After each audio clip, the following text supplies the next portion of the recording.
gonna get started. It's a little bit of a weird space. If I stand here, it echoes a whole lot, and if I stand here, half of the people can't sing it. So I'm just gonna move around and try to make sure that you can all hear me. If I'm speaking too fast, interrupt me. Let me know if I'm talking about, like, if I'm assuming knowledge, like, about the geography of the United States, that you don't know if I'm talking about two cities that are right next to each other or two cities that are across the continent, stop me and let me know. If you have questions that are more like about the content of what I'm saying, the analysis of the substance of it, or if you have critiques or something, hold those to the end, and we're going to have a period of time for discussion. I've been talking, when I've been doing these lectures, it's been taking me about an hour and a half.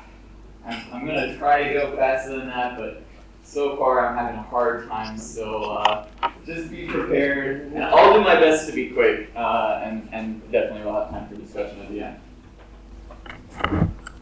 So, I'm from the United States, and I'm doing this tour right now, speaking a little bit about struggles around policing in the United States, struggles against the police in the United States. And of course, the first thing you think of when I say that is the past year and change since the Uprising of Ferguson, and the name that everybody knows for the struggle of the past year is Black Lives Matter. Some people have told me they think they don't understand this name because it seems like such a low demand to make, or it seems like all it's asking for is recognition from the state. You know, it's not talking about the structural forces that are behind the daily police brutality that we see in the States. It's not even talking about police. It's not even a critique of police. To my mind, that's actually not what that slogan is about. What it means is not just a demand for recognition, but a statement, a condemnation of the fact that in the United States, on a daily basis, Black lives don't matter. And I want to bear that in mind while I'm talking today, that on a daily basis, Black people are being locked in cages in the United States. On a daily basis, the police are brutalizing, coercing, and often killing Black people, also other people of color in the United States. But the whole system of racial power that you see on a daily basis where I live, and maybe that you see in some ways that are similar and some ways that are different here in Helsinki. This was invented in the United States. The idea that there's such a thing as white people, that all people with like a certain color of skin have something in common. That there's such a thing as Black people, and all Black people have something in common. This was invented in the United States. And I'll tell you how it was invented. When I was getting politicized, one of the things that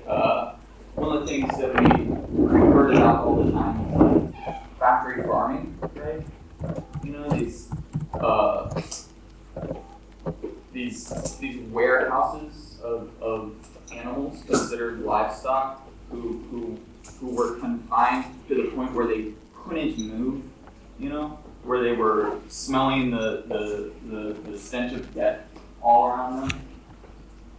The racial system of the United States was invented in the bottom of a slave ship.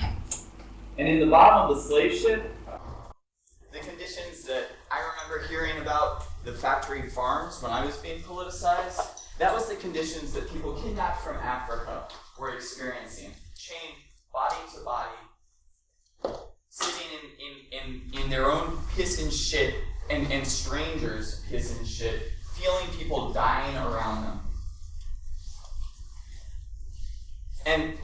if a few of the people, a few of the human livestock locked in the bottom of this ship died, it was okay. You could just throw them overboard, collect the insurance. The slave traders were pretty good capitalists in that way. That's where race came from. You get off that ship and you come to a place where you don't know anybody who speaks your language. You're uprooted from everything you've known of your life, from your family, from your traditions, from your culture, and you're told, you're not what you thought you were.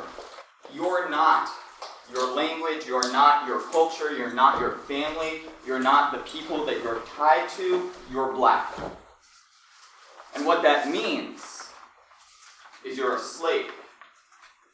And what that means is you belong to someone else.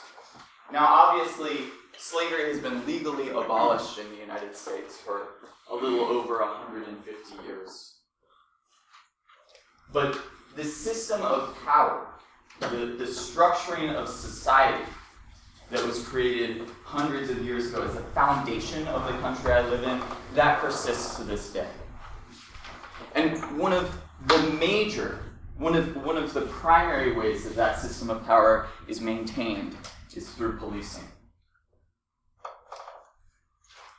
I'm not going to talk a whole lot today about injustice, about how bad it is in my country, because honestly, things are bad everywhere. Things are even bad in Finland. I'm mostly going to talk about resistance.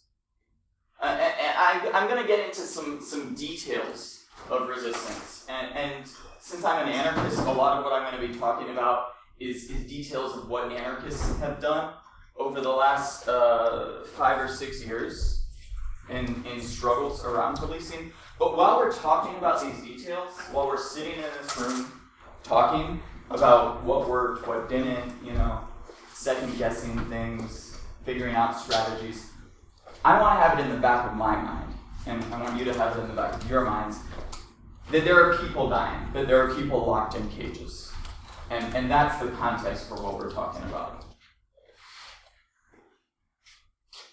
I'm going to talk about 4 sort of concrete stories of resistance. The first one is in 2009, when Oscar Grant, a 22-year-old black man in Oakland, California on the West Coast, was killed by transit police, by the police in the train station, while he was unarmed, lying face down on the ground. And there were some riots after that, some protests. And anarchists were involved in that, and sort of changed the ways that they were participating in some of these struggles from what anarchists in the U.S. had been doing before. The second story I'm going to tell is in Seattle, Washington, about 1,000 kilometers north of Oakland, California, where in 2011 the police killed 5 people in 1 week. And again, there was some amount of resistance, of public outcry. And anarchists, again, were involved in that. And in Seattle, were particularly involved in pushing against the attempts of the police and the city government to sweep things under the rug and to bring things back into some kind of false sense of dialogue and community.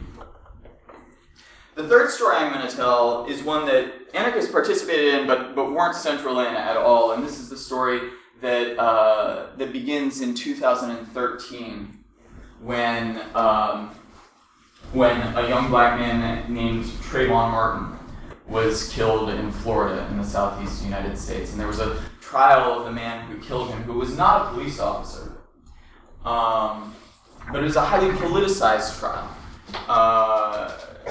And I'll talk a little bit about why later on. The result of the politicization of this trial was a nationwide black protest movement. So I'm going to talk a little bit about that and about why it was so important that this happened. And then finally, I'm going to talk about what you're probably most familiar with from the news over here, the wave of resistance that started with the Uprising in August of 2014 in Ferguson and continued through the nationwide solidarity actions, through the rebellion in Baltimore this past April, and now is sort of continuing on, but also facing some of the backlash from both the state, but also just regular white citizens who are resentful and fearful. And I want to talk a little bit about what anarchists are trying to do about that. Like I said, again, if I'm going too fast or if I'm saying words you don't know, please interrupt me. Let me know, and if I'm glossing over things, let me know too. Also, if I'm just taking too long to say something you already do know, you can tell me to get on with it. All right, everybody understand so far? All right, cool. All right, so January 1st of 2009. Oscar Grant, a 22-year-old black man in Oakland, California, was shot in the back while he was lying face down on the ground in a train station after being detained by police. This in itself was a little unusual, but not that unusual. Things like this do happen in the United States. Police do kill unarmed black people in the United States. What was unusual about this was that somebody caught it on video. And for the next week after this murder, thousands, millions of people saw this video circulating on the internet of what very clearly looks like a police execution. And people were very angry about this. On January 7th, in Oakland, on January 7th, there was a riot after a week of anger and a week of the city government just stonewalling and doing nothing. There was a riot that began on the outskirts of Oakland and moved into the city center, smashing up pretty much every car and storefront along the path that it took. Some cars were torched, that sort of thing. After the riot, the police very quickly started pushing this story that white anarchists, outside agitators, had come to the city of Oakland and started a riot in order to take advantage of this tragic situation for their own political agenda. They pushed really hard on this, but it wasn't true. Most of the people who were in the streets in Oakland on January 7th were not anarchists and were not white. But anarchists were there, including some white anarchists. And the one little piece of the story that they were pushing that is true is that early on in the rally that this riot started from, where there were lots of speeches, lots of expressions of anger, and also someone from the mayor's office coming down and saying, "I want to explain," and getting shut down. Early on, anarchists were some of the first people to say, "We don't just want to talk tonight. We're going to march. Anybody else who wants to march, we're going to be meeting over there at that sign." I say some of the first. I'm not saying they were the only people. And then again, once this march started, Anarchists were some of the first people to go from just marching into the streets to barricading the streets. Specifically, there was a big dumpster pulled into the middle of the street and lit on fire. This is when a single cop car drove into the march. The whole crowd surrounded it. People jumped on the cop car, kicked its windows out. The cop that was in there ran away. And this is when the riots started. Is when people realized that they could chase the police away. So anarchists were a part of escalating this situation early on. And that included both white anarchists and anarchists who were not white. A week after this riot, on January 14th, there was another demonstration, or another rally that had been called for. It was called for by a broad coalition in the San Francisco Bay Area, the metropolitan area that includes Oakland. And lots of people showed up for this demonstration. I think there had been 1,000 people to begin with at the rally on January 7th. This was multiple thousands. Possibly because people had heard about this riot and thought, oh, finally, there's actually a chance to fight back. Maybe for other reasons too. This was a much more tightly managed demonstration, much more scripted. There were more sort of like big figures of the left scene in the Bay Area, which is a very big town for leftism. There were a lot of speeches, and once the speeches were done, some of the people in the crowd wanted to like march or something, do something other than talk. And that's when some of the organizers of this rally stepped in and said, no, it's time to go home. This isn't going to be a march. This isn't organized for that. And if you try to march, you're going to be putting other people at risk. And this was something that organizers of the rally and people working along with organizers of the rally said specifically to anarchists, and specifically to white anarchists or people who they perceived that way. They said, listen, if you try to do something here, you're not going to be the person to face the consequences. These innocent black youth are going to be the people to face the consequences because they're the people profiled by police, they're the people targeted by police. And some of actually a lot of these march organizers or people working with them were like, they had official uniforms, these like orange vests, this like protest marshal thing. You have this in Finland? Mm-hmm. Yeah.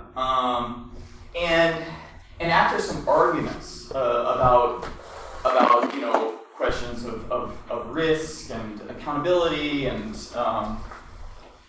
what the character of this event was going to be, some of these people, all of these people in orange vests, stood side by side, kind of linked arms, I think, and formed a line between the crowd, including many different people who wanted to march, people who wanted to riot, people who wanted to go home. They formed a line between the crowd and the police, and they weren't facing the police. They were facing the crowd, which means if you're standing in that crowd, these people in orange vests are the front line of the police. Anarchists and other people, including people that had been there on January 7th, decided they were still going to do something. They broke past this line. They marched a little bit. Nothing much came of it. But it was a hard political split. And that set the tone for what happened over the next several months during the legal proceedings around Oscar Grant's murder. Incidentally, some of the people in the orange vests are people who, at that time, and I think still would describe themselves as anarchists. So this was a split. This was a split with high political stakes of how to define not only what an anarchist is, but maybe what solidarity is, what it means to act in a revolutionary way, or to act in a respectful way, even in the face of these episodes of police brutality. The fact that many anarchists and many other people in that crowd split with these voices speaking this very powerful language of legitimacy, this was kind of new for us in the United States. And I want to step back and give you a couple reasons that I think it was possible in that moment to do that.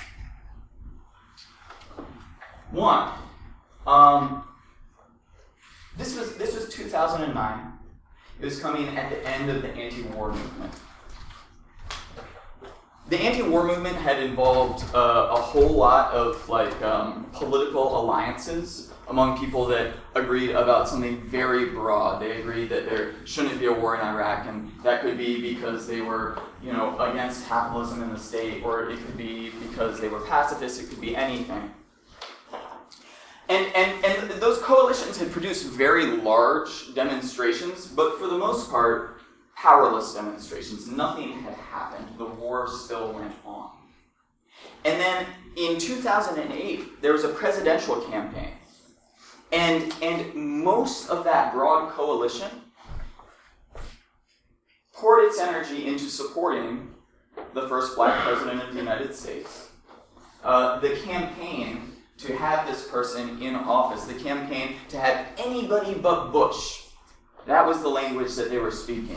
And that meant that anarchists, who had always seen the anti-war movement as a struggle against the forces that lay behind that war, anarchists were left on their own. There was organizing around these big political conventions, and anarchists for the first time were the main people organizing the demonstrations and the main people that showed up. And so by 2009, this sense that we're going to have something powerful on the basis of these weak ties of political ideology, this had evaporated. So, anarchists didn't really feel like they could trust these people. Second, anarchists didn't really feel like they needed these people. And to me, part of the reason for that is that 2008 is when the financial crisis hit in the US. It actually hit first in California and Florida as a crisis in the housing market, and this is something that we could all feel on a daily basis. It was something that was in the news constantly. And so we went from this situation of thinking that, America is this prosperous country where wealth is everywhere, and the only way that we can fight is by destroying the myth of prosperity. And to do that, we need to find these kind of ideological allies.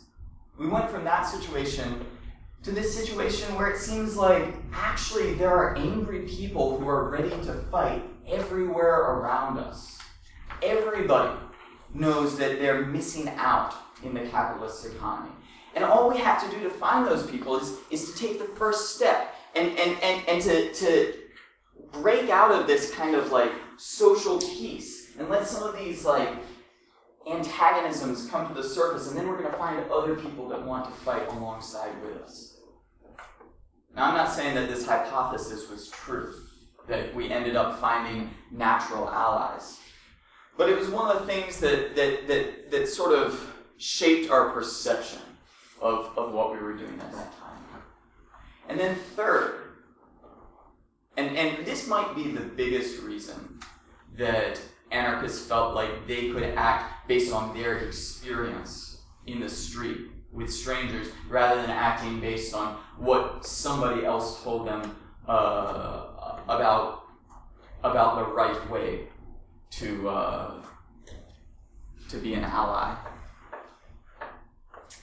The third reason is that 2008, December 2008, was when the riots or the insurrection in Greece after the death of Alexei Grigoropoulos happened. And what this meant to anarchists in the US, I don't know what it meant to people elsewhere, but one of the things it meant was this is what anarchists do when police kill one of our own. And so in 2009 in Oakland, you could ask yourself, and you had an answer, what would I do if Oscar Grant was one of my own? What would I do if I actually acted like the harm done to somebody else affected me as much as the harm done to me, or didn't affect me as much, but meant as much as the harm done to me? So if that's your conception of solidarity, is that an injury to one is an injury to all, then on January 7th of 2009, you have a very good reason to get in the streets and a riot. And when you see other people doing it, you're not going to try to tell them what to do, you're going to join in. So, that's my first story. That happened in Oakland. After 2009, it seemed like we had two confirmations of this idea that if we just take the first step in breaking out of this kind of like social peace, we're going to find other people. You know, we had what happened in Greece, where, you know, for a long time, like, anarchists are the people rioting, and then they turn around and they see everybody else, you know, all these like angry youth have adopted their way of fighting. And then again in Oakland, where anarchists took some of the first steps and then looked around and found that actually they were a minority of the people who wanted to fight. So, people in other places in the United States started to think, well, if that's how things work, what if we took the first step in the town that we live? And this happened in a very influential way in Seattle, Washington in 2011. Hang on for just a second.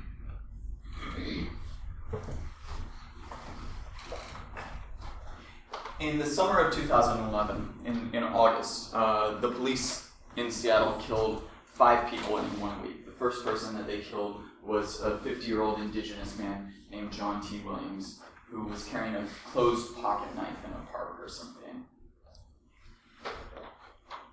Now, this wasn't a town where there was like a big anarchist scene or like revolutionary scene in any kind of way, or any significant like culture of militant street protests. You know, if you were an anarchist in Seattle in 2011, like maybe you like went to some shows, like wrote to political prisoners, you know, lived in a punk house, I don't know. But there wasn't this kind of like active combative tradition. So the handful of anarchists that were there in Seattle were watching the news come in about these murders, and you know, every time that this happened, it was like, oh my God, we have to do something. Like we have to respond to this. This can't just disappear as like a normal thing. And then as you're starting to talk about what to do, you find out that the police have killed another person. This happened for a week. And then for several months after that, anarchists were trying to figure out, okay, well, what do? We have to do something. You know, they tried showing up to some demonstrations called by other groups. There was like a authoritarian communist group, or like front group, that they called some demonstrations that they managed very tightly, sort of like sidewalk marches that ended with someone on a megaphone talking about how we have a need for revolution and you should join our party. You know, in some of these, like anarchists tried to sort of like push on what was possible a little bit, and sometimes they found some other people who wanted to do that, who didn't want to just march on a sidewalk, but like block an intersection or something like that. But mostly it was very rough going. And then at the same time, the police and the media were working very, very, very hard to establish a community dialogue. I hear that in Finland, the police really like to have dialogue, particularly when they're policing a demonstration. So this probably sounds familiar to you. The police are doing outreach in the community. They talk to the family of this man, John T. Williams, who they had killed. They try to have like a healing ceremony with him, actually.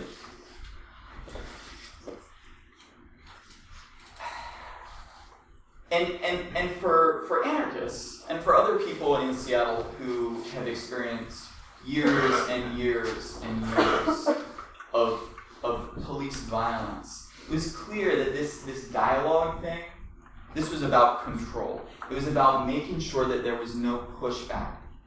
It was about making sure that the police would be forgiven. And so anarchists felt that they had to disrupt this attempt at dialogue. And the first place that this happened really, really concretely was in January at a big meeting that a local newspaper, a local kind of like lefty newspaper, like culturally left newspaper, had organized. They called it a police accountability forum. And the speakers at the forum were the mayor, the police chief, some other official of the city council. Essentially, it was a big press conference for them to explain themselves and to listen to the citizens. It's like theater. And so what anarchists did was they had a demonstration outside with banners that said, accountability is a lie, justice is impossible, leaflets explaining their position on police. And some other anarchists dressed up in their nicest clothes and went inside and shut the meeting down. It never happened. They disrupted it. Every time the police chief opened his mouth to talk, somebody else was yelling at him or holding a banner in front of him.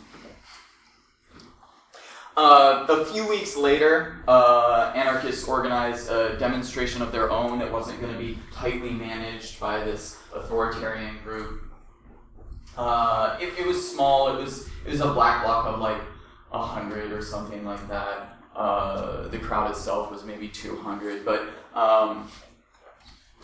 it involved like a little bit more like fighting back when the police tried to push it around, and eventually a single cop car window got smashed.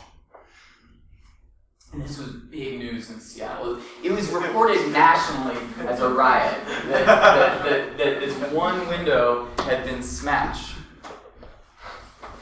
And even though it wasn't actually a riot, it wasn't something like what happened in Oakland after Oscar Grant was killed, that news had an effect. And 4 days later, when anarchists organized another demonstration on very short notice because the cop who had murdered John T. Williams submitted his resignation, and people wanted to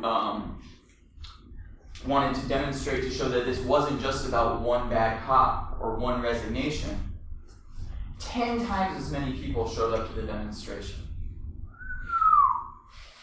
So, it's hard to say, like we can't say exactly what creates what or whatever, but this was the high point of combative street protests this year in Seattle after this string of police murders. This sort of thing continued for a couple of weeks. There were one or two more very large and fairly combative protests.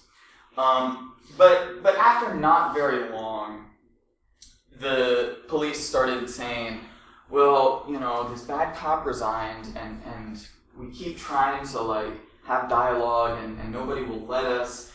We're the victims here of these extremists.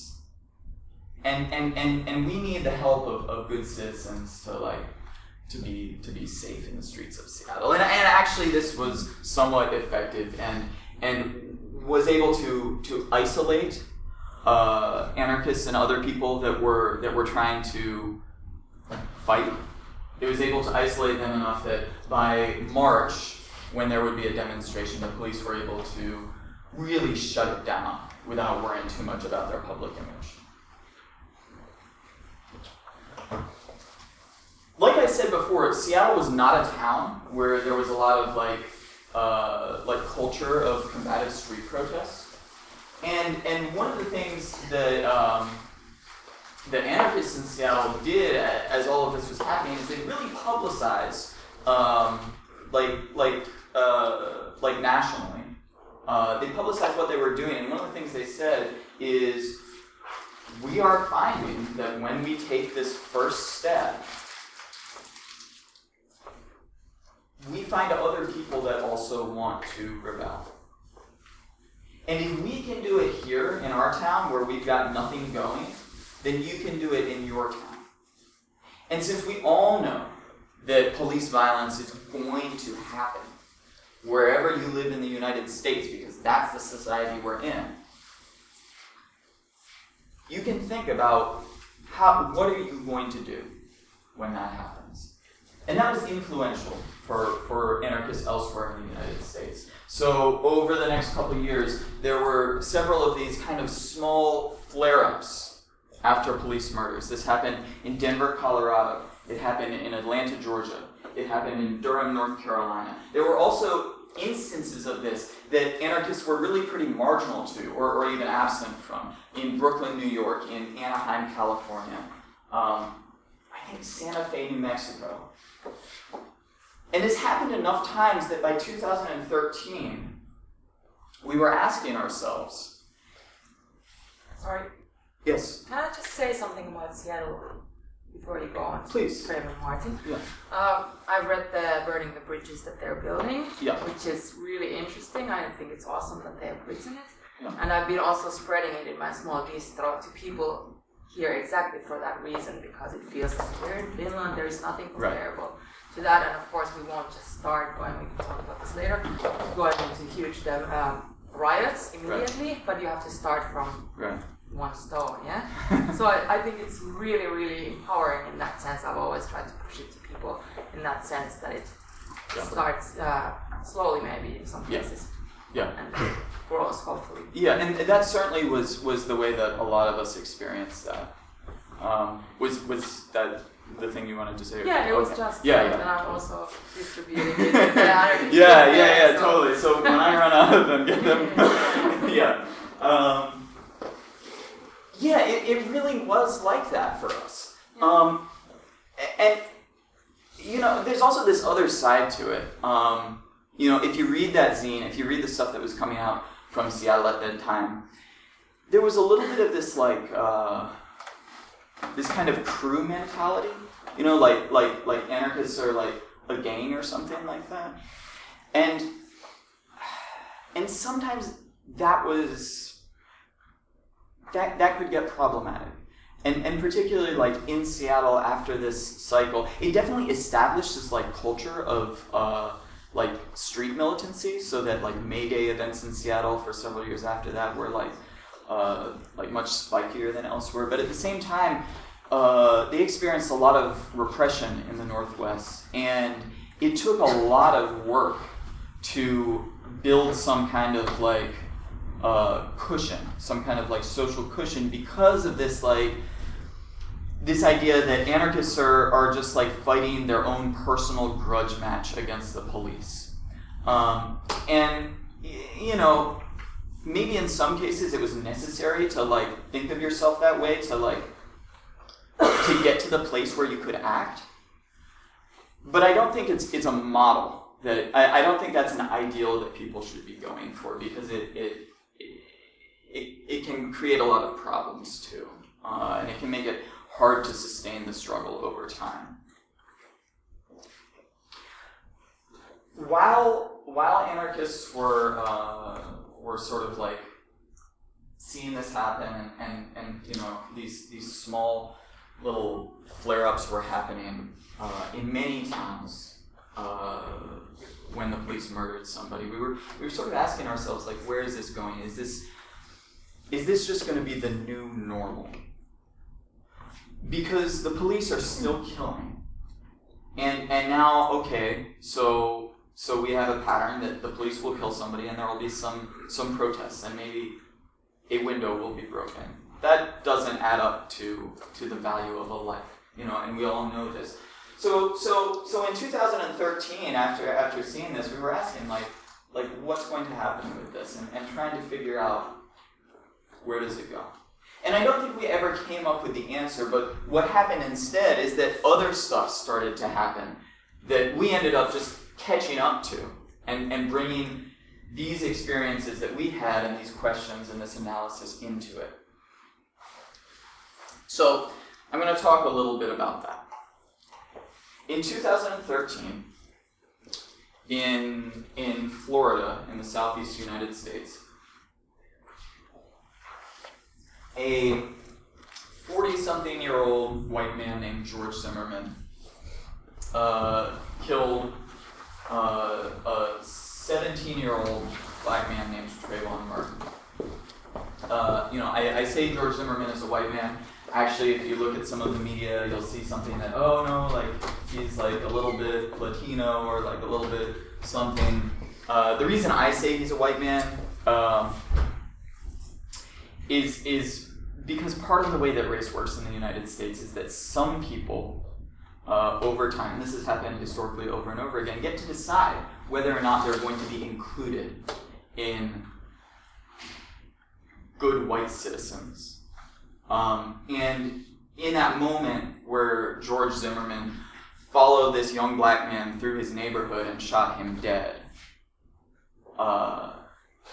he got an admission ticket to good white citizen. And you know, that's how a lot of white people in the United States who approved of what he did talked about him.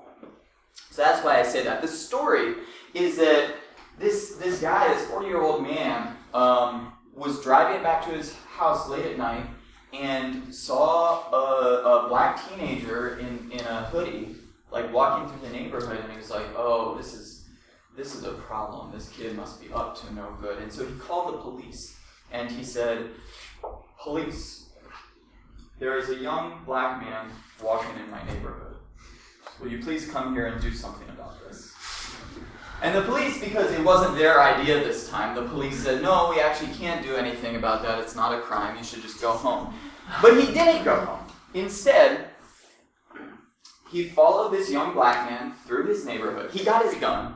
He followed this young black man through his neighborhood. Eventually, there was a confrontation between them. And at the end of it, he had shot Trayvon Martin dead. George Zimmerman was arrested. He was put on trial for second-degree murder. And this case got a whole lot of attention throughout the United States, and particularly a lot of black people in the United States were watching this case very carefully. The obvious reason is that if George Zimmerman had been a 40-something-year-old black man in the U.S., and Trayvon Martin had been this, photogenic white teenager, then George Zimmerman would have been going to prison for life if he was lucky. But many of us knew that that might not be what happened.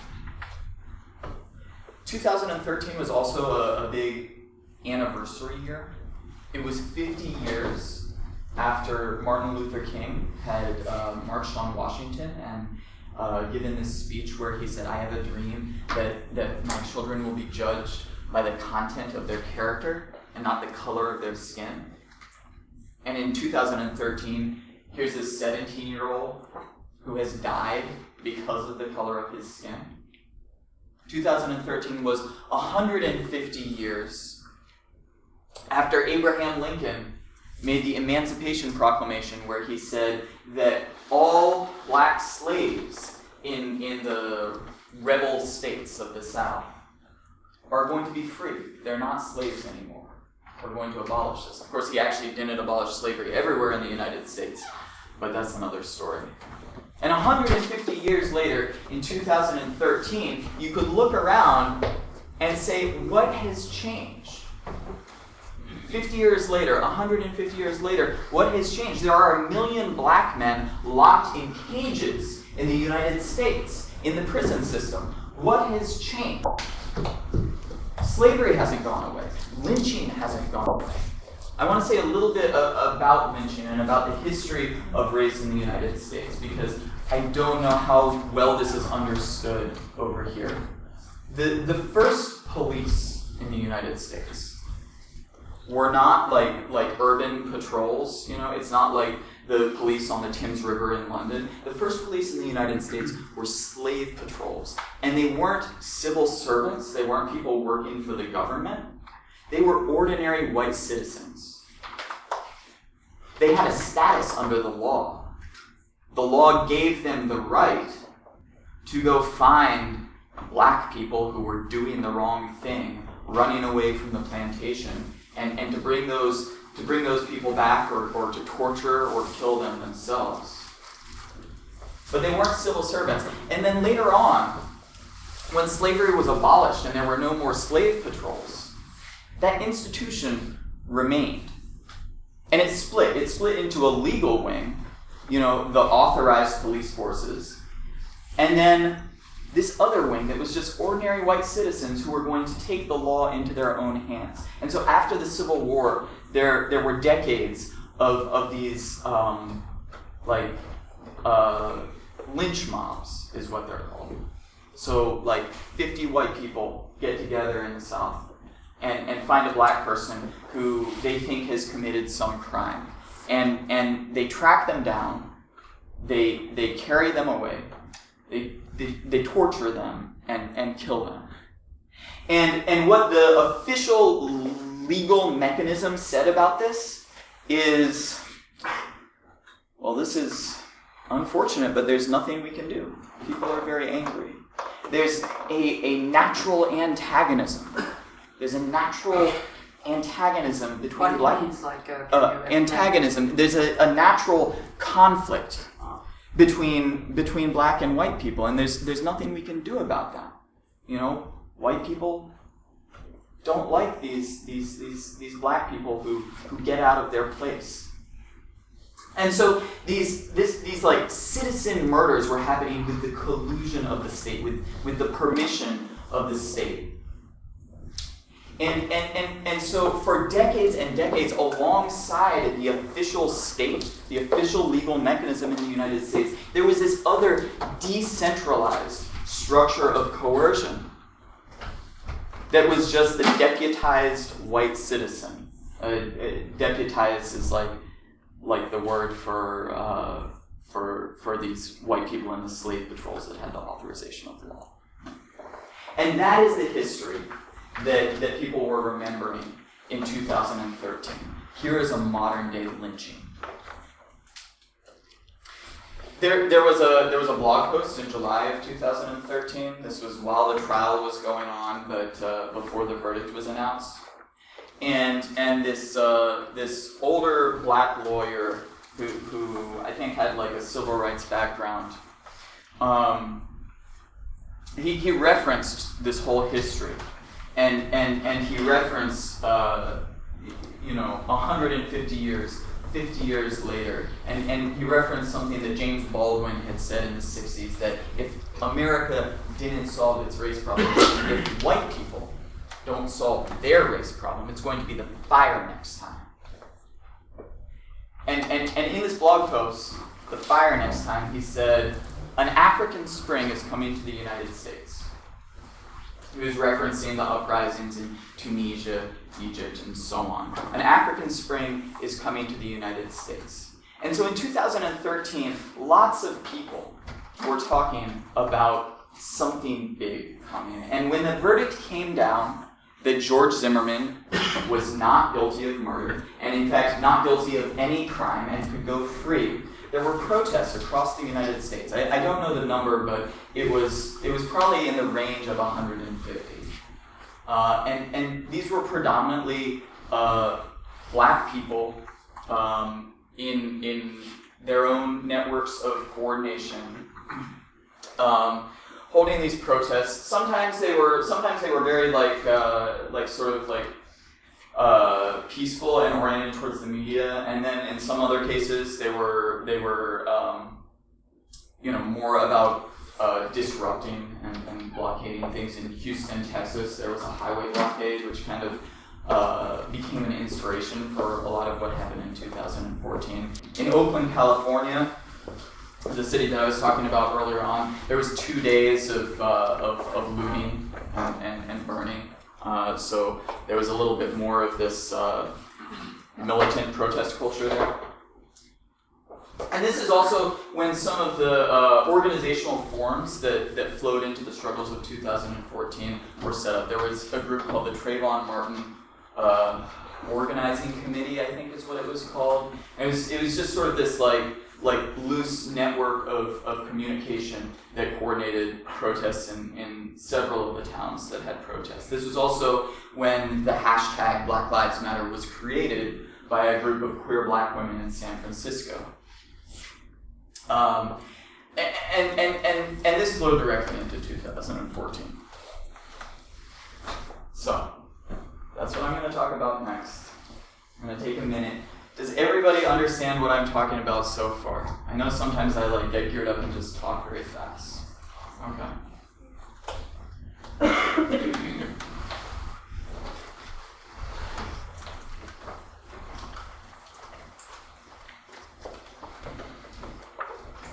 Alright. Probably all of you know the story. That in August of 2014, in Ferguson, Missouri, a suburb of St. Louis, this big city, an 18-year-old black man named Mike Brown was killed by a cop named Darren Wilson while he was unarmed. And one of the stories of this goes is that he literally had his hands up. And of course, there's all kinds of back and forth in the media. No, actually, it has been proved by some, I read this on internet, that it has been proven by some, really, professional doctors that, the bullet came, in sort of, angle, that he was actually, hands up and, on his knees, probably. Yeah. No, I mean, I believe it.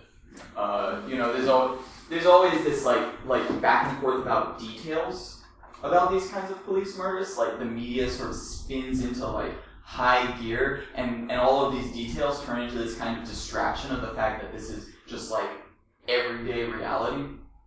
But I totally believe that that's what happened. So you've seen the media about this. You've seen probably a lot about, the months of nationwide struggle that came out of it. Also, sometimes there have been some myths about this. I want to talk about a couple of those myths. I had a friend from the States who was in Europe last August, I think during this Ferguson uprising. And in some city, I think it was in Sweden, somebody asked him, "Can you explain to me why all of these white anarchists in Ferguson are setting all these fires and putting the black people there at risk? I want to set the record straight that is not what happened. In Ferguson, there was a massive uprising. The vast majority of the people who were fighting in the street were black people who lived in Ferguson or lived in St. Louis and traveled to Ferguson. Many of them knew Mike Brown or knew somebody who did. Anarchists were there from day one. And I'm going to tell some stories from that. But that was not anarchists starting a riot. And when we talk that way, the suggestion is that the only people who could possibly take that first step, the only people who could have agency in these situations are white anarchists or white people in general. And that's racist. That's insulting. Because there were lots of people taking that first step. So that's the first myth I want to talk about. The second myth is the idea that this was small. And that the movement didn't really take off until the national solidarity actions. Actually, in Ferguson, Missouri, there was a 10-day uprising during which several blocks of the town of Ferguson were impossible for police to enter. Because if they did, they would be shot at. or have firebombs thrown at them. If helicopters flew over, there would be gunshots. So Ferguson was an uprising. It was on a scale that we hadn't seen in the United States probably since 1992.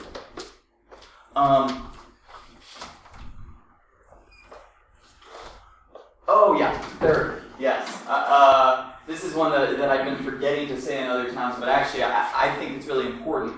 There's this idea that the uprising in Ferguson, or like the really like militant combative parts of it, was this like sort of like macho culture of street protest, that it was like all men or something like that. Actually, there were lots of women in Ferguson doing lots of different things. Everything that men were doing, other people were doing too. Okay? And that's actually pretty important, because some of the like conservative voices in Ferguson that were going around saying like, oh, like don't riot right now, calm down, were actually these like were actually men from like sort of more conservative like black nationalist groups who were saying women need to go home. You know, if you're a strong black man, you need to like stand up and like be rational or something like that. You know, this was some of the rhetoric, and this way that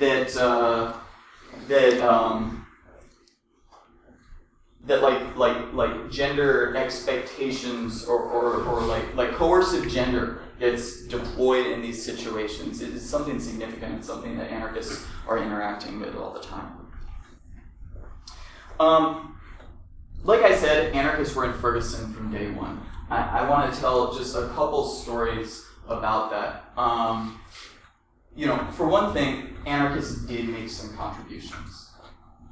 They were not the people like escalating, and in fact, one of the things that I've heard from comrades there is that it was actually really confusing to figure out how to act in this situation where you're no longer the force that's escalating. Because, you know, like I've been telling you, a lot of these small flare-ups, we were thinking of our role as the role of escalation. And then here in Ferguson, like there are guns. Anarchists don't come to protest with guns in the United States. I mean, yeah, we do that.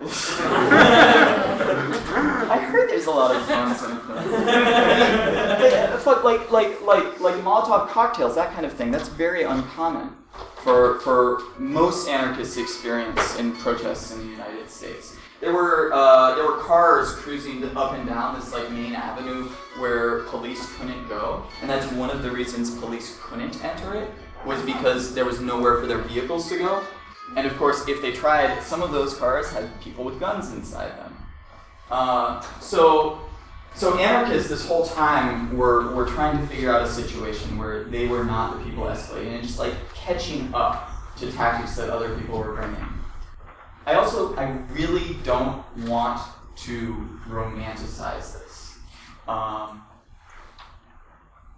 More protesters and rioters and rebels were hurt by guns in Ferguson than police. A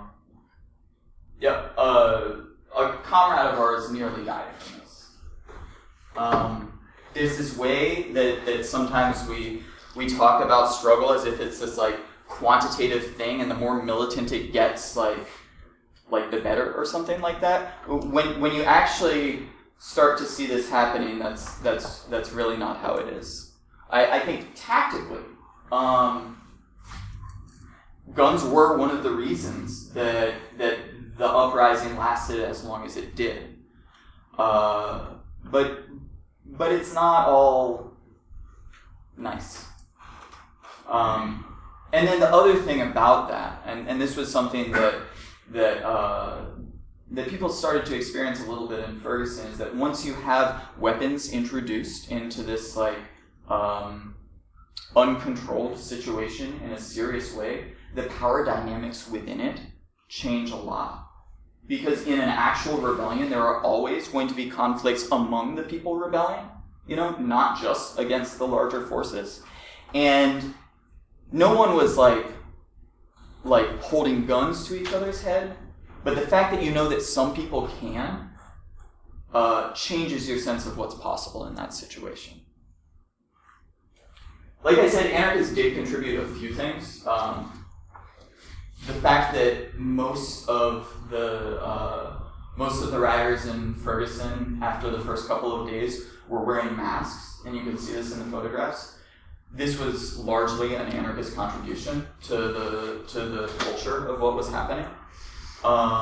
Anarchists contributed some preparedness for like chemical weapons because they had a lot of protests or a lot of experience with this like riot or like crowd control weaponry, and so anarchists were the people showing up with leather gloves to throw tear gas canisters back, that kind of thing. I heard this story from a friend who was in Ferguson that a couple of different people came up to him during these early days and said, "You guys are the most organized force here. Like we all need to be organized." And I don't know that everybody saw it that way, but as far as like being prepared for certain aspects of this situation, that was a contribution.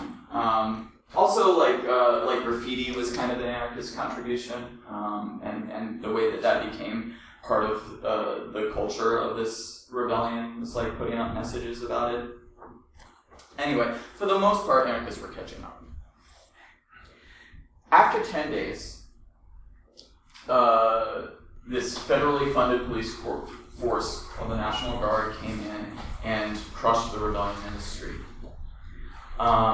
And this is kind of when a lot of the nationwide like civil disobedience and like solidarity actions and disruptions and so on kind of took off, like through October and November, while a lot of people were waiting to find out if Darren Wilson was going to be tried for any crimes. And while a lot of like political attention was going to this, there were people blogging about like how like riots are justified, maybe, like kind of mainstream blogs were saying this now. In St. Louis itself, in late October, there was another police killing. A man named Von Derek Myers was killed in the South City, where like most of the gentrification, the kind of like hip neighborhoods and wealthy neighborhoods are. And there were some militant marches in the South City of St. Louis that people traveled down from Ferguson to be there, and sometimes like people who had very tense relationships in Ferguson because of like disagreements about violence and nonviolence were actually like stomping on police cars together in the South City. This is a constantly developing and changing dynamic, and a lot of people were sort of like exchanging perspectives and developing their own perspectives and figuring out where they wanted to be, what they wanted to be doing. On November 24th, the verdict came down that the cop who shot Mike Brown was not going to be indicted for any charges. Within a day, there were 170 solidarity actions and protests across the country. In Ferguson itself, from what I'm told, there was 15 minutes of sustained gunfire, which for the people I've talked to, that was like not necessarily an environment they felt they could do anything. So they actually went back to South St. Louis, and when they were there, they saw some kids that they had kind of like, been in the streets with together in Ferguson, and they were like, "Oh, I thought you were from Ferguson. Are you from the city?" And they're like, "Oh no, we're from Ferguson, but we just came down here to loot the city." So I mentioned this anecdote because this idea that like there's like outside agitators and insiders, that kind of broke down in what was happening throughout this cycle because people were traveling to different places. At one point, pretty much everybody who had any problem with the police in St. Louis County was going to Ferguson because it was finally an opportunity to fight back. A week after this verdict came down, or this announcement, there was another announcement from New York that a cop who had strangled an older black man named Eric Garner, an older black man named Eric Garner on videotape and strangled him to death, was not going to be charged with any crime. Again, there were massive solidarity protests across the United States. In the Bay Area in California, this is when the sort of like daily militant marches with like looting and burning barricades really took off, and this lasted for about a month out there. In New York itself, a city with like a police force equivalent to the world's 10th largest military, or like standing army. In New York itself, enough people flooded the streets to shut down the city for 2 days. A couple weeks after this, maybe December 20th or December 22nd, in New York, somebody assassinated 2 police officers.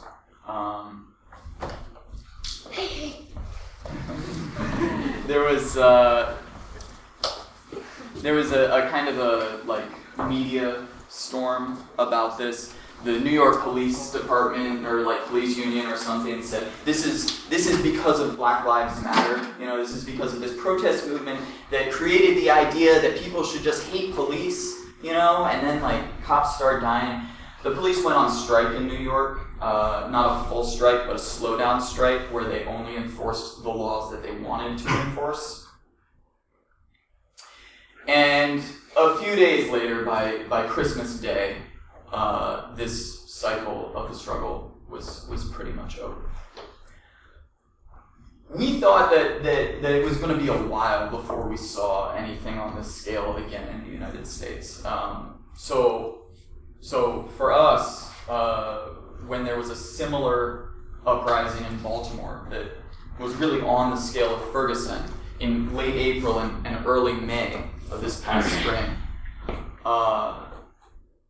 it was a surprise, and you know, it was kind of evidence that this is continuing and quite possibly is going to continue in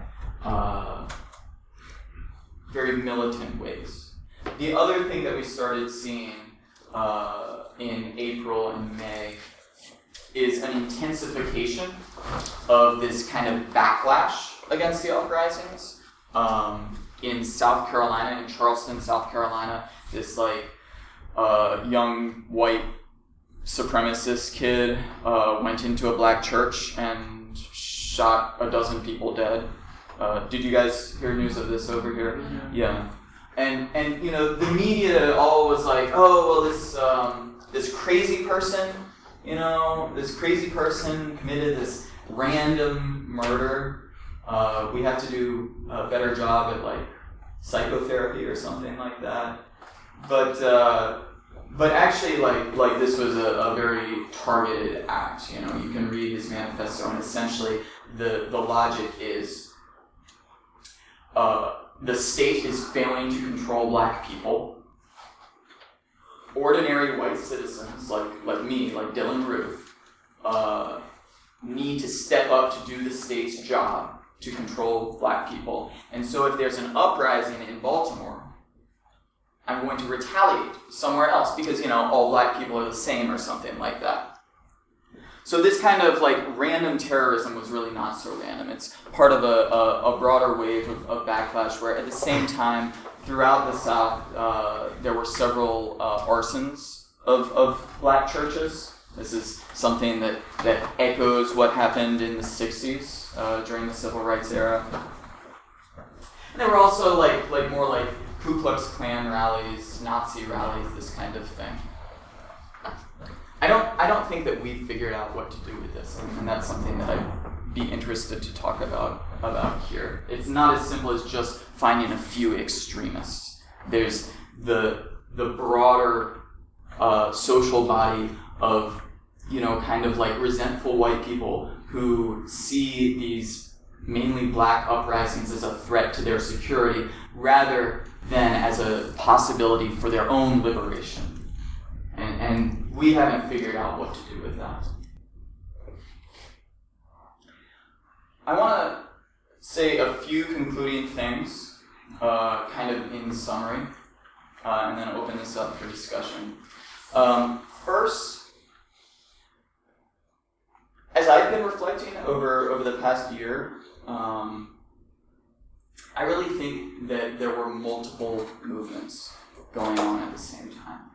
This all gets kind of like brought under like a single umbrella label, maybe like Black Lives Matter. But there were thousands and thousands of people pouring into these movements with very different ideas about why they were there, very different ideas about what they were doing. In Ferguson, the example that always sticks out in my mind is that there was one part of the city where most of the protests were happening, and this is where most of the media was.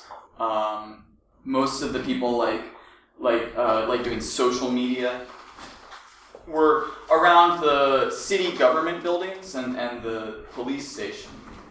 And then and this is where the leaders, who wanted to make speeches and tell people what to do, that's where they were going to. And then elsewhere in the city, near where Mike Brown was killed, was where the riots were happening. This is where that QT gas station got burned down. And that was a place where it was not only street fighting, this was also a place where people were celebrating, where people were out in the streets with each other, having this kind of shared life that was different from anything they had experienced before. Obviously, there was crossover. But in a sense, there was kind of this one movement that was highly networked, highly media involved, and a lot of times had more of the political discourse of the left.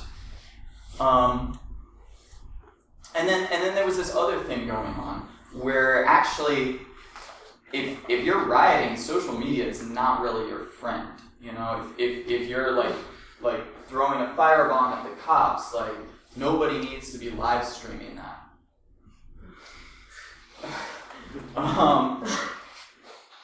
And this sort of thing played out elsewhere in the United States as well. And one of the ways that I see it happening is in questions about ideals like transparency and democracy. Some of the things that a lot of people in sort of the broad left, broad autonomous left, or like NGO left, kind of really value and treat as these regulating ideals.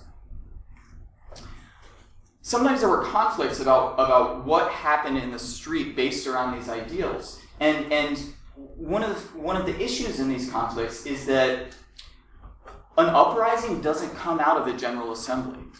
We're not going to achieve this ideal of transparency and accountability before shit kicks off in this way. And anarchists found themselves in different places with this. So I just want to open that as a question. Is what's going on with these multiple movements and the language around them, and what does that mean for our political ideals? And finally, I want to say a couple things about the way that I believe anarchists contributed over this past year, and the ways that I think anarchists have failed or come into questions that we don't have answers to.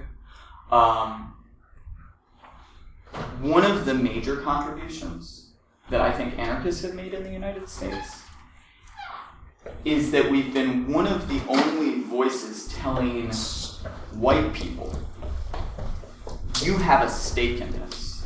Not like a moral stake only, not just you should passively support somebody else's struggle, but actually, you have reasons to fight the police. the police are bad for you. The police are part of global systems of control and of exploitation that are hurting you too. There's this black radical academic kind of writer named Fred Moten who writes in one of his books, "What I want from white people is not help. I don't need your help. What I want from you white people is to realize that this shit is killing you too.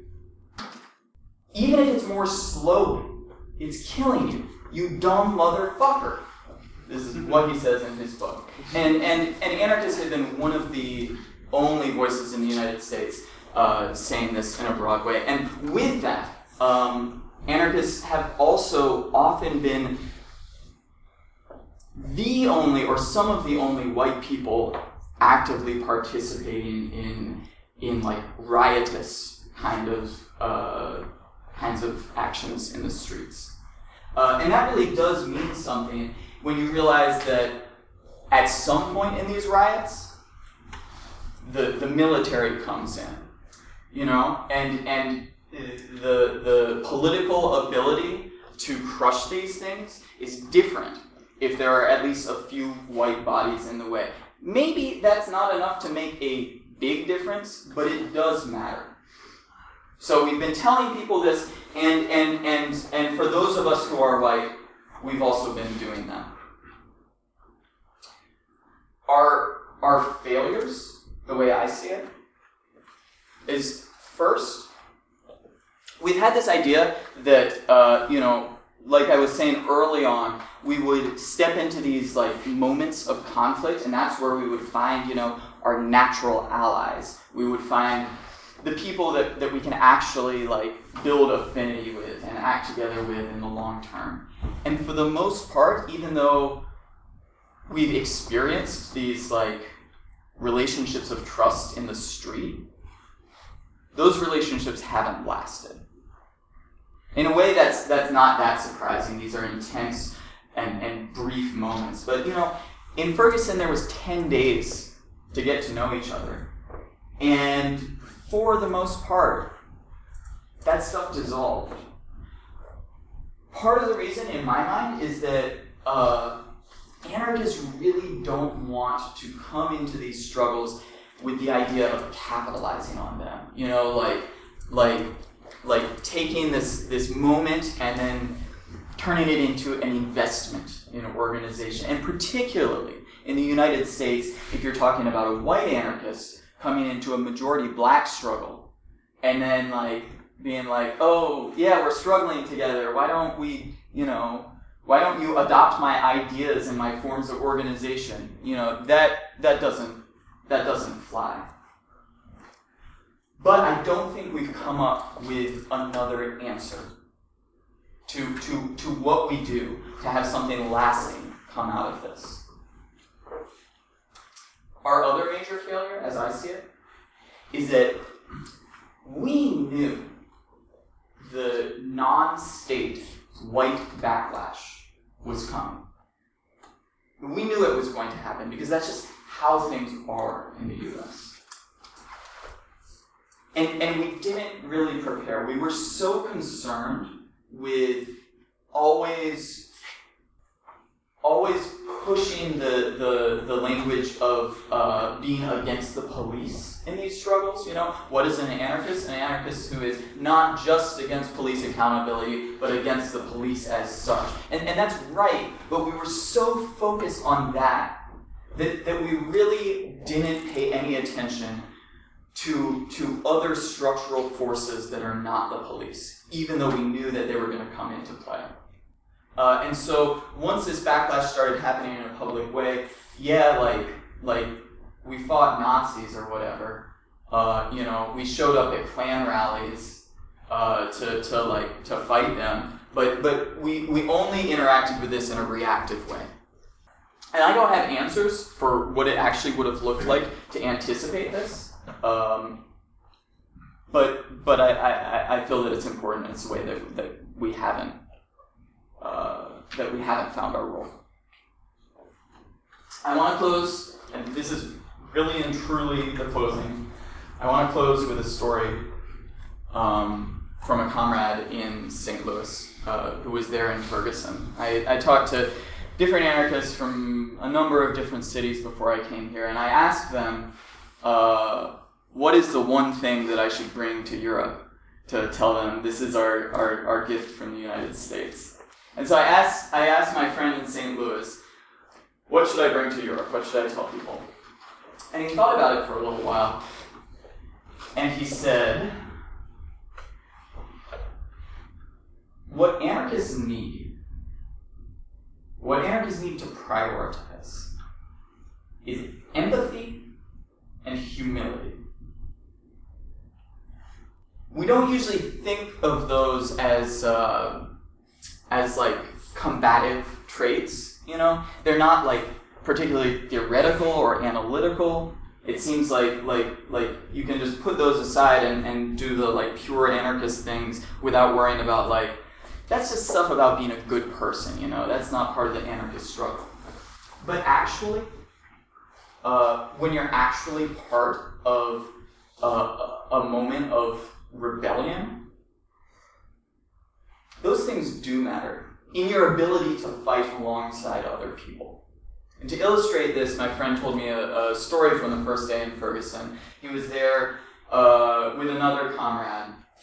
And this comrade is somebody who, you know, who's going to be there to fight, you know. That's their personality. But they said to my friend, they were looking around at the beginnings of this riot and what anarchists were doing in it, what other people were doing, and they were like, I don't understand what our people are doing here. You know, I don't understand. It looks like they're playing a video game. It looks like they showed up here with this list of objectives, and they're just checking them off a list. Somebody died here.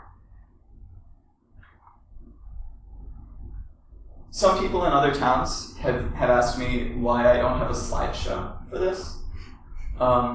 You know, with a bunch of ride porn to show how crazy things have been in the United States. And the reason is that this is not a video game. This is not TV. This is real. For some of us, it's meant some of the most like joyful and exciting moments in our life, and also some of the most terrible ones. And this is our lives. So that's what I have for you from the United States. That's what I have for you from comrades in Ferguson. Now I want to open it up. If you have any questions for me, questions for each other. I'm interested in talking about the context here because I also want to learn from what's going on in Finland. Also, if you have any answers for the questions that I'm coming here with that we haven't figured out, please give them to me. So, let's talk.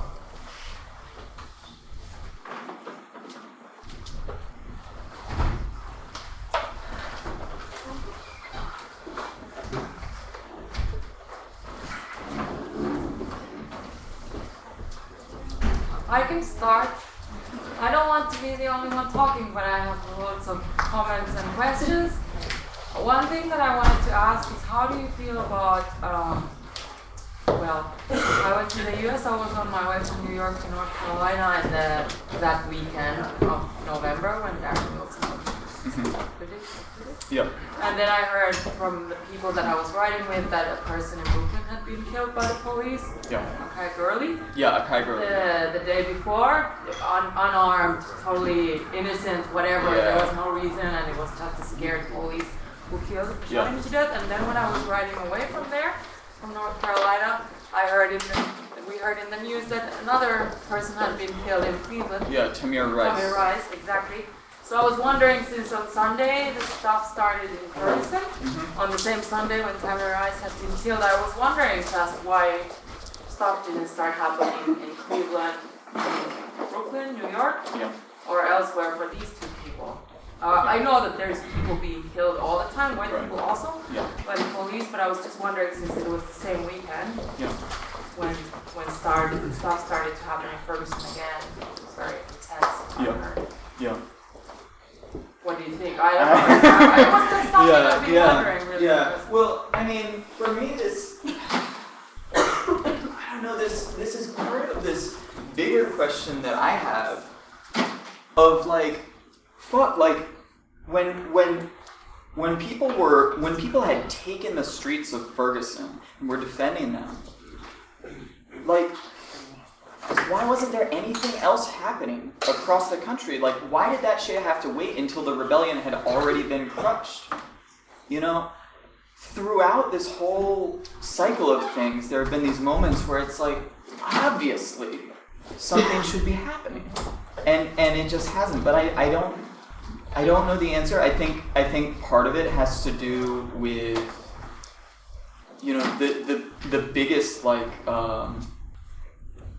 The times when this has taken off in the like broadest way has been when things have gone through the legal process a little bit, and then like people wait for proof that the legal process is not going to work. You know, like in Baltimore, this rebellion went on until the cops were charged, and then it was kind of over, even though you know like nothing's different. It's just like some cops got some charges that they might not even be convicted.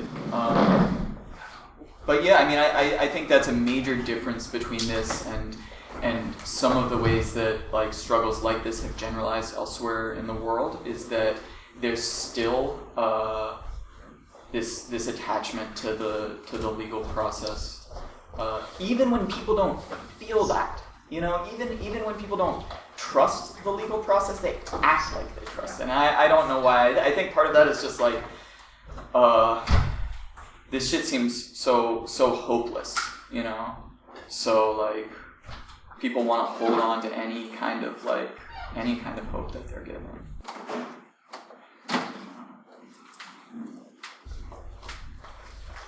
Other questions? Or comments? Yeah. Have you been to any of these rights personality, or just your comrades, or? Oh, the thing. Okay. None of the stories that I was talking about specifically today are things that I've been at. This stuff has been happening on a national scale, and I've been part of things where I live. Okay. Where is that? Don't worry about that. We're live streaming this shit.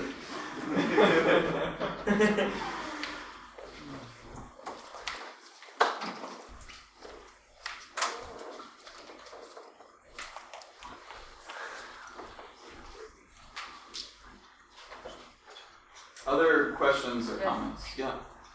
Or yes, yeah. Yeah, maybe you mentioned it, I'm not sure, but like, since I understood, it's like there is this broader campaign against like the police been going on since 2009. And like, is there like how do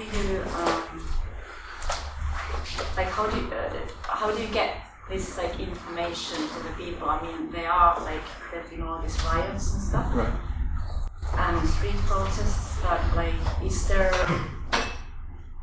like something that like somewhere where you put in the information of how police works?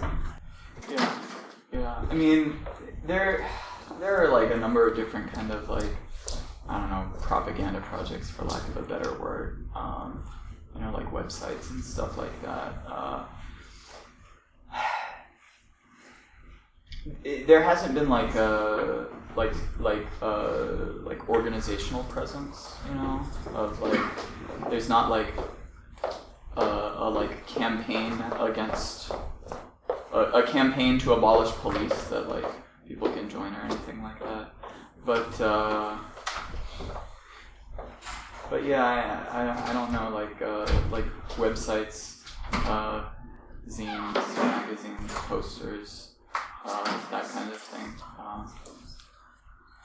And then the other side of that is like the places where you're really going to have the most meaningful conversations about that often are in these like these protests or like these moments, and then in the like the times after that. So, you know, like in a lot of towns, when people like organized like meetings or discussions or that kind of thing, like while all this other stuff was going on.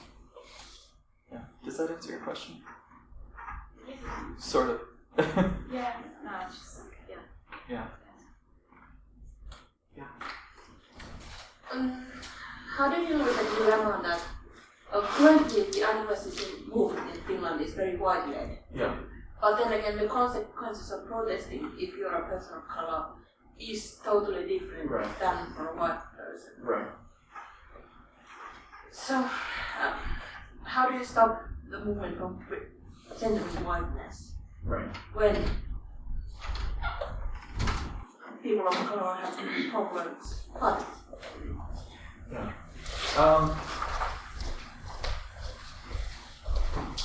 I mean, the police brutality process, if they are, like the one on said that there was one, they were mainly white people, and then the other one mainly Kurdish people, and the police attacked the Kurdish one Right. much more severely than the white one. So the anarchist movement in the United States is also majority white. Yeah. And if I'm understanding your question right, you're partly asking about that fact. You know, Yeah. it's like why are anarchists so fucking white? Like this is certainly something that I hear from like my comrades who are not white. It's a difficult thing to deal with. Sometimes just a fucking annoying thing to deal with as well. But then there's also this other question like, okay, so how do you deal with the fact that a group of people that is majority is going to be doing things in the street that maybe majority people of color are going to face severe consequences for that. And I don't know the answer to that.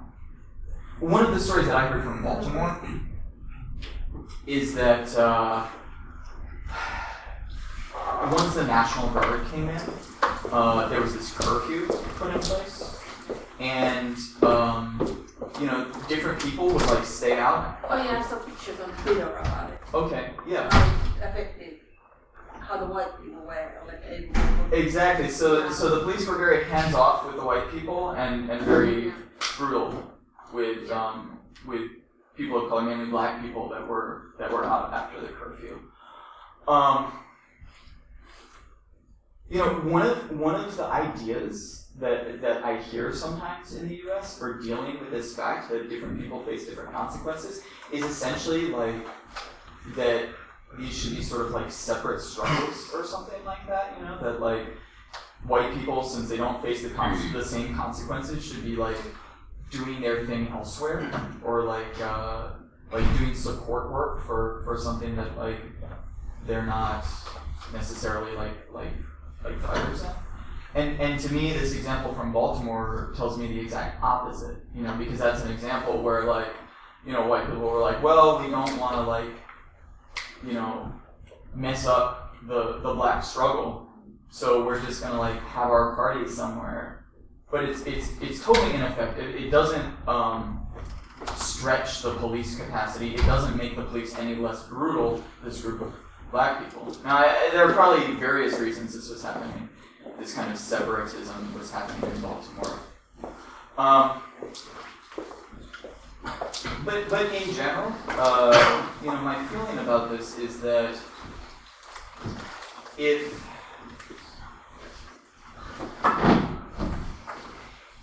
white people step back from active combative struggle because like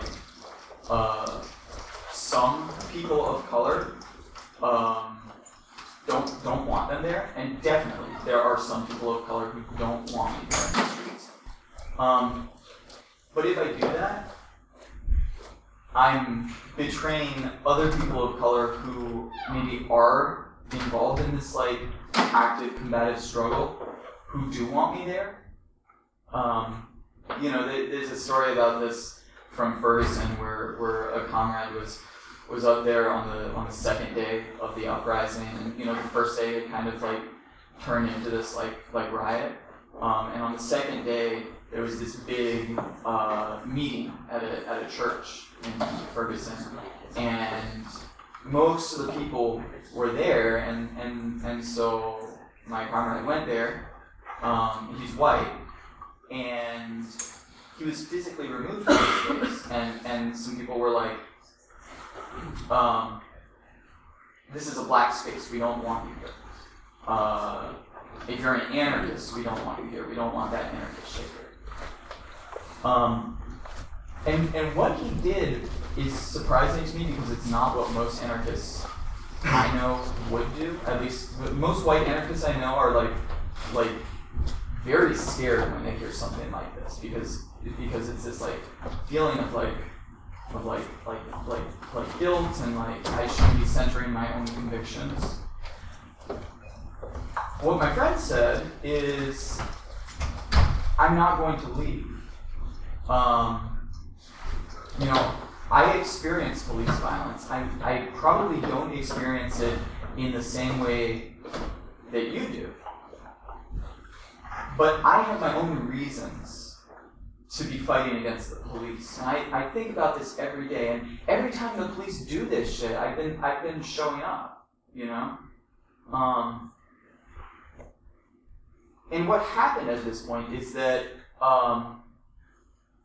some other black people in this crowd that was like around this like confrontation stepped in, and this older black woman like physically got in the way of the people trying to remove him and said, "We want him here. Don't remove him. Him being here shows that this isn't just about white versus black. It's like this larger struggle or something like that." And then a number of the other people there said the same thing, and he ended up staying. A couple days later, some of the people who had been involved in removing him came to him and were like, "Listen, I was really angry in that moment, but I think I was wrong to try to kick you out because I've seen what you're doing in the street, and we are trying to be part of the same thing." And those conversations never would have happened if this white anarchist was so scared of centering himself that he didn't speak from a place of his own convictions. So it's true that white anarchists should not be centering themselves in these struggles.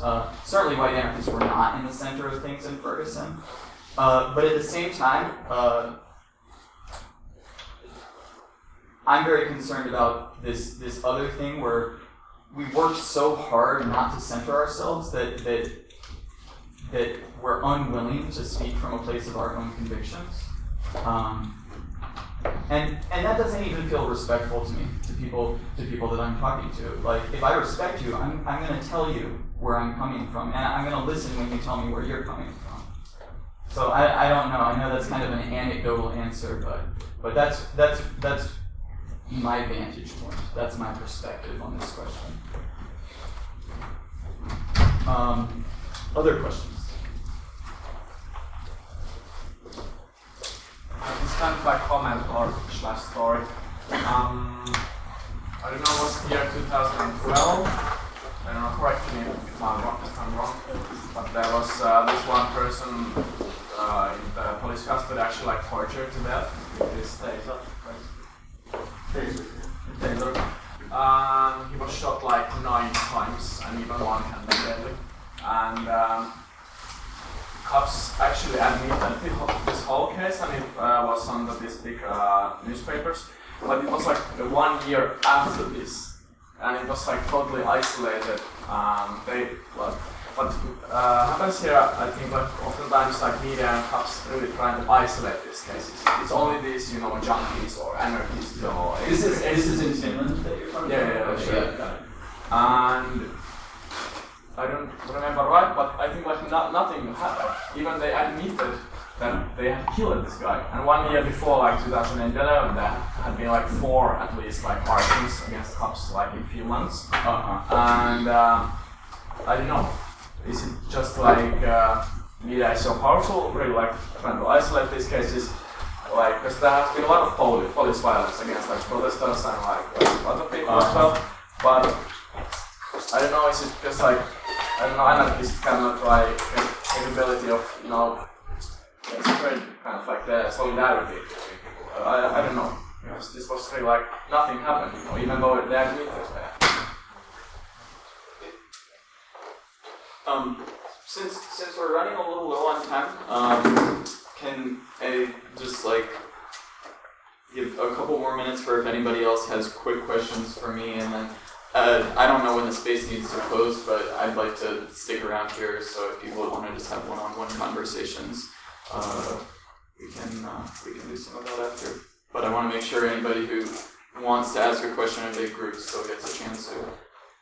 I don't have a question, but I would like to say, as a person who's active here living in Helsinki, Finland, I'm really glad you're here to talk about this stuff, and it's really hard to kind of compare it to the United States. There is a website actually that's listing all the homicides made by the police in the US. You can read the gender, you can see age, pictures, maybe more details, race and all that. It's really enlightening, and it will get you curious if you're studying even a bit more. So there is stuff like this, like maybe not about all the protests and stuff, but then you will find a lot of numbers what's happening there, and it's a lot of stuff. But anyways, like we don't have this amount of stuff happening in Finland. We're 5 million people, but like you said, somewhere there, about the 2012 thing, but like not so many people get shot by the police in Finland, but a lot of people actually do die in jail cells that we don't hear or read or talk about that much. So it feels sometimes when we're trying to do this, like, we're anti-police and all that people want to go to that we're anti-police violence corner, which I think that it's the same thing. When there's police, there's violence. Yeah. It's always we should be anti-police, whether they're hitting us at that moment or killing us or whatever. I would really like to see that happening more in Finland, that there's offense against the police and defending ourselves more strongly and stuff like this. So I wish that people don't just think like, this is the US, they're killing a lot of people there, but even though they're not killing us or beating us all the time as much, there's definitely need for anti-police activities at all times, and definitely when we are together. We had a Ferguson demo where there were the police, two police was in the demo for half an hour telling us where we should go. And that was like a really big problem for myself, for example, and we had to push them out I said, it's either me in the demo or the police, I can't be here with them, and then they had to leave. But it took us time because they're the dialogue people. Well, They want to talk. But that's for us. Not so much for you, but it's for us here to get more active in that. Yeah. To be more against them, angry at them, even though they're not shooting at us all the time.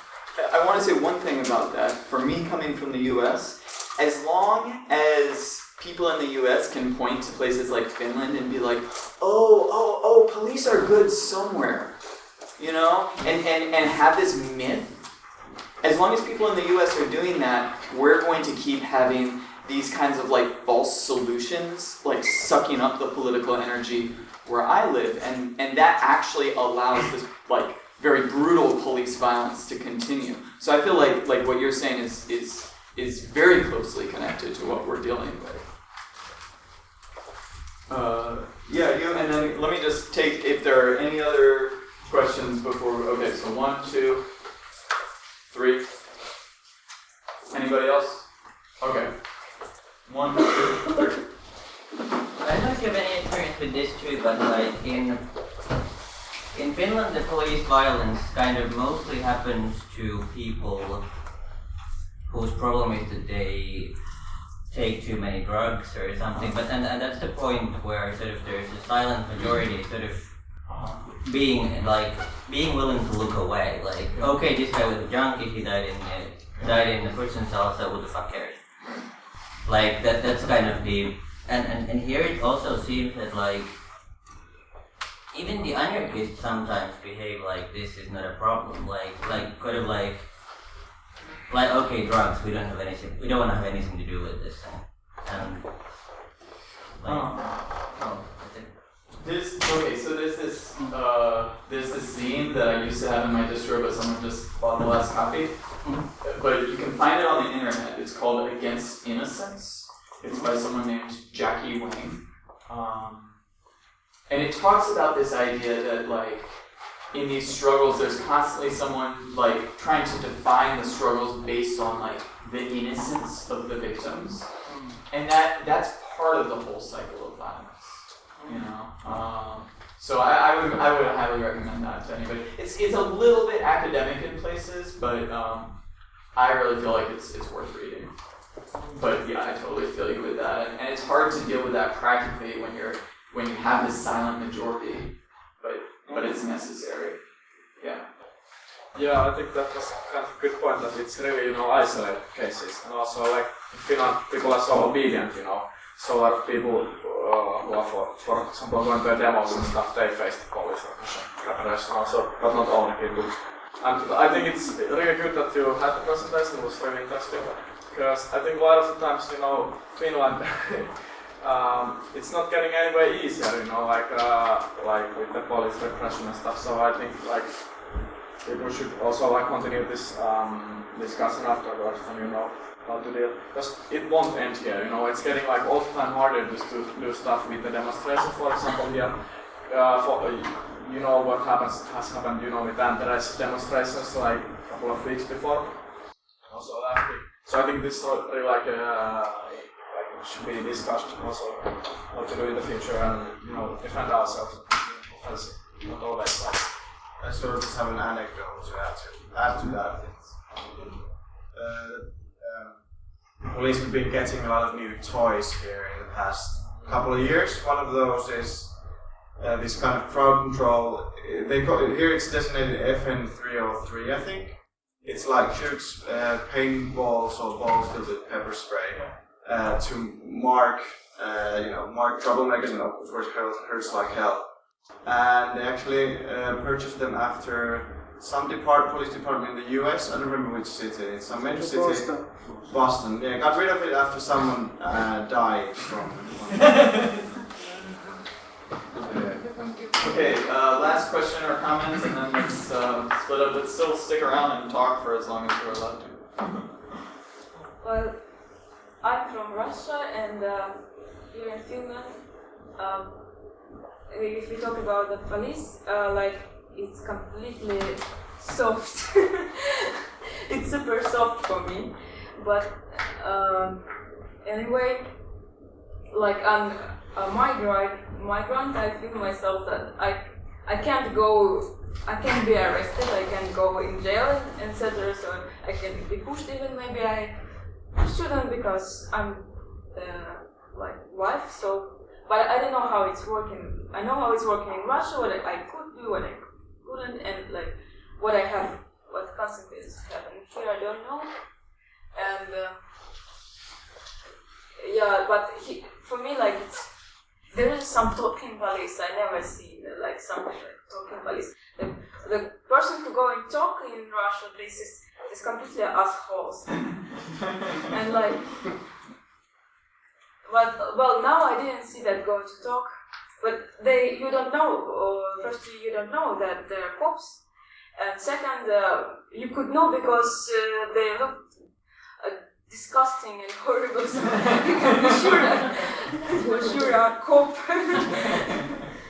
Like, well, but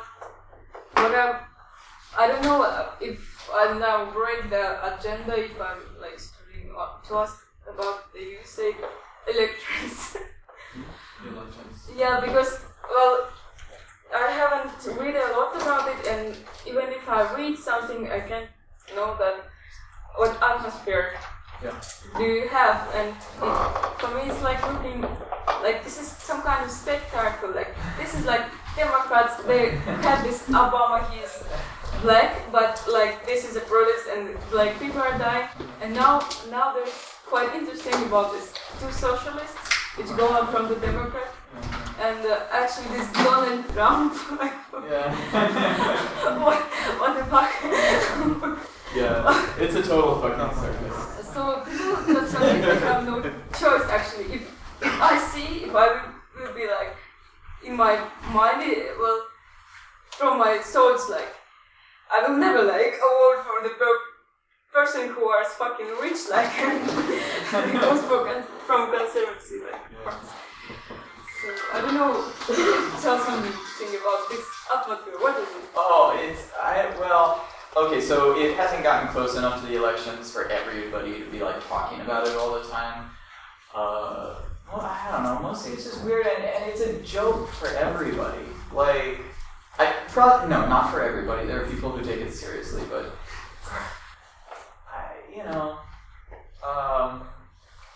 with the Obama campaign, that was a little bit different, at least the first time around, because there were actually a lot of people who really believed in this like message of hope, and I think part of that was desperation.